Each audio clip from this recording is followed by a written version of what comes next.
जिस गांव ने उनको ये नाम दिया था, उससे 5 किलोमीटर की दूरी में महाराष्ट्र की ऊंची चौरस भूमि में पर्वतों में से खोदी गई गुफा श्रृंखला है।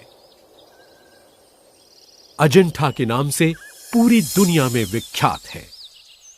7 शताब्दियों तक परंपरागत अनजान कलाकार व शिल्पियों द्वारा निष्ठा से खोदी काटी गढ़ी गई ये गुफाएं बौद्ध धर्म के अपूर्व उपासना रूप हैं। अजंठा की गुफाएं नामहीन कलाकारों का शाश्वत अनंत उत्तरदान है। यहां 29 बौद्ध गुफाएं हैं। सह्याद्री पर्वत की एक शाखा में और अजंठा की पहाड़ी श्रेणी में ये गुफाएं वाघोरी नदी के एक तरफ वक्र कंदराओं में खोदी गई हैं।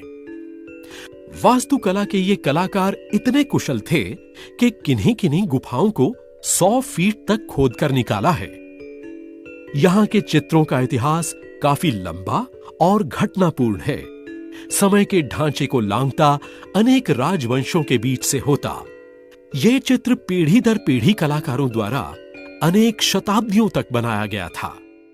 गुफाओं की जो संख्या हमें अब मिलती है वे काल क्रमानुसार नहीं है, सुविधानुसार इनकी गणना रखी गई है, इनके प्राकृतिक स्थिति के मुताबिक भी।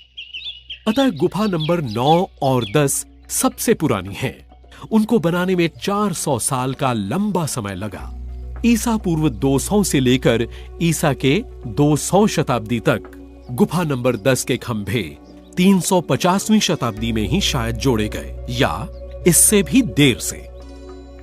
गुफा नंबर 4, 6, 11, 15, 16 और 17 350 और 500 शताब्दियों के बीच जोड़ी गई।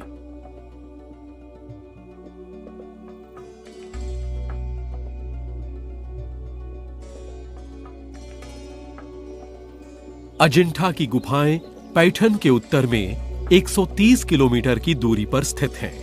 ये रास्ते प्राचीन व्यापार मार्ग के काफी पास थे, जो उत्तर भारत को दक्षिण के प्रतिष्ठान से उज्जैन और महिष्मती के बीच से होकर मिलाते थे। बौद्ध गुफाएं अंदर 2 भागों में विभक्त थीं। एक विहार या वास स्थान जो काफी सीधा साधा है और दूसरा चैत्य कक्ष या आराधना का स्थान, अद्भुत मूर्तियों से सुसज्जित, जिनकी वे पूजा करते थे। चैत्य महाकक्ष भगवान बुद्ध को समर्पित थे और उपासना के स्थल थे।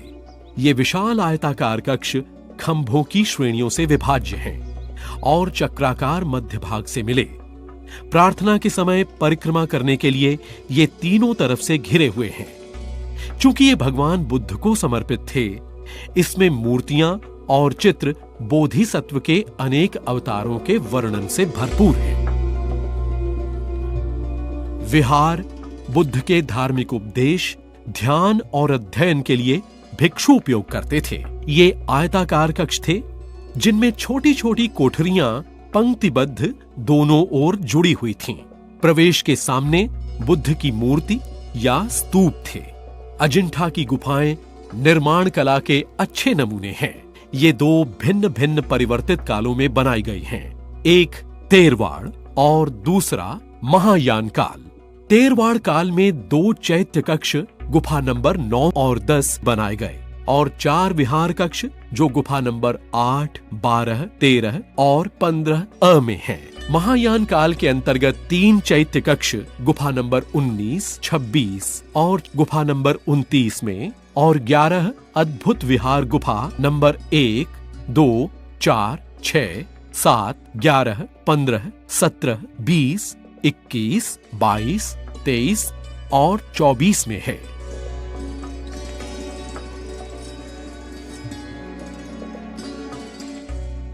छब्बीस नंबर की गुफा का एक शिलालेख उस काल की इस घाटी का वर्णन करता है। पक्षियों और बंदरों के कूजन से प्रतिध्वनित एक अतीत अविस्मरणीय काल।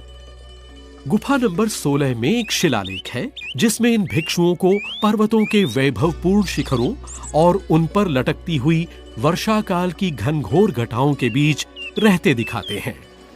अजंठा की गुफाओं का स्थान निर्णय क्यों यहां किया गया, इसका पूर्ण रूप से संकेत मिलता है। इनकी व्यापारिक मार्गों से निकटता, आध्यात्मिक गूढ़, प्रेरित करने वाले प्राकृतिक दृश्य और वातावरण। अजंठा के चित्रों का विषय मुख्यतः बुद्ध के जीवन की घटनाओं से संबंधित है। इसके साथ ही जातक की कथाओं से दृश्य हैं, लौकिक चित्र भी हैं, साधारण जनजीवन के और राज दरबारों के, रोजमर्रा के। बुद्ध के जीवन के अलावा फूल और पशु पक्षी भी चित्रित हैं। गुफा नंबर 16 में एक शिलालेख रहने की जगह का वर्णन करता है। अलंकृत खिड़कियां, दरवाजे, मचान, इंद्र की सभा की अप्सराएं, नक्काशी से भरे खंभे और सीढ़ियां और अंदर आभूषित सजा हुआ बुद्ध का एक मंदिर।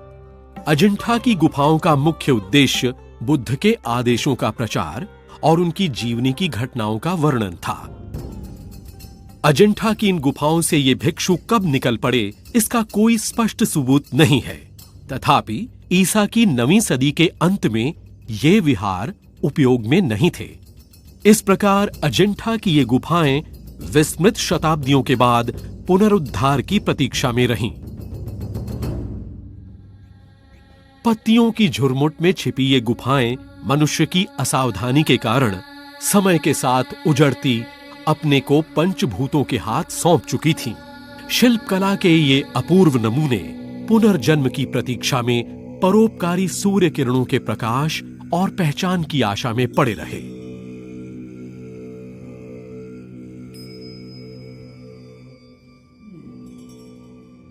महाराष्ट्र की इस चौरस भूमि पर 1819 ईस्वी में जॉन स्मिथ और उनके कुछ अंग्रेजी साथी अफसर मनोरंजक यात्रा के लिए आए थे।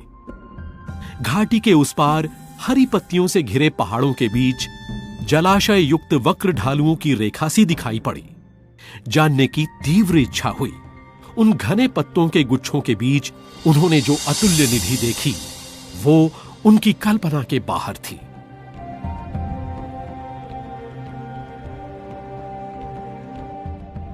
और इस प्रकार शुरू हुई पुनरुज्जीवित अजंठा नामक एक अद्भुत संसार की प्रसिद्ध घटना।